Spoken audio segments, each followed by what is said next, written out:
a plus b equal to 5, a plus b equal to 5 দেওয়া আছে, a B equal two 3 দেওয়া আছে। তোমাকে বললো a স্কোয়ার প্লাস বি স্কোয়ারের মান নির্ণয় করো। এখন a স্কোয়ার প্লাস বি স্কোয়ারের অনুসিদ্ধান্ত আছে 3টা, তোমাকে ওই 3টা অনুসিদ্ধান্ত আগে জানতে হবে। দেখো a square plus b square equal to লেখা যায় a plus b whole square minus 2ab, a square plus b square equal to লেখা যায় a minus b whole square plus 2ab। আবার a square plus b square equal to লেখা যায় a plus b whole square plus a minus b whole square by 2।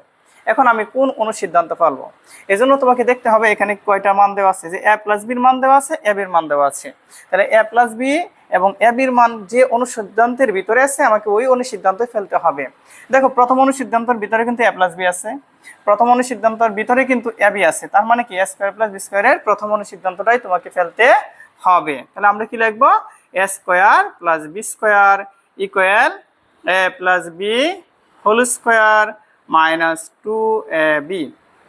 এখন বলো তো a plus B এর মান কত দেওয়া আছে, 5, তাহলে আমরা বসাবো 5, এর উপরে কি বসাবো স্কোয়ার মাইনাস 2 ইন্টু a বির মান কত দেওয়া আছে 3, বসাবো 3 ইকুয়াল 5 5 25 মাইনাস 3 দুগুণে কত 6 ইকুয়াল কত হলো 25 থেকে 6 বাদ দিলে 19। কথা কি বুঝতে পারছো?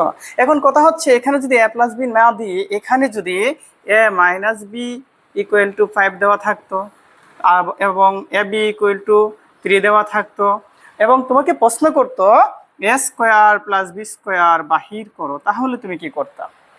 তাহলে দেখো এখানে মাইনাসের মান জানো, এখানে a বির মান জানো, তো a square plus b square equal to কি a minus b whole square plus 2ab, একটা অনুসিদ্ধান্ত আছে না?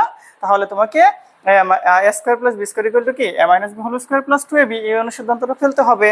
তাহলে তুমি কি লিখতা, a square plus b square equal a minus b whole square plus 2ab equal a minus b whole square. a minus b এর মান কত দেওয়া আছে 5, তাহলে আমরা বসাবো 5 এর উপরে স্কোয়ার প্লাস 2 ইন্টু a এর মান কত দেওয়া আছে এখানে 3, তাহলে আমরা এখানে 3 বসাবো। তারপরে কি হবে, এখানে দেখো 5 এর উপরে স্কোয়ার দিলে কত হয় 25 প্লাস 3 দুগুণে কত হয় 6 ইকুয়াল টু কত হলো 31। কথা কি বুঝতে পারছো? অর্থাৎ তুমি যদি এই অঙ্কগুলো করতে চাও তোমাকে অবশ্যই এই অনুসিদ্ধান্তগুলো কি রাখতে হবে, মনে রাখতে হবে।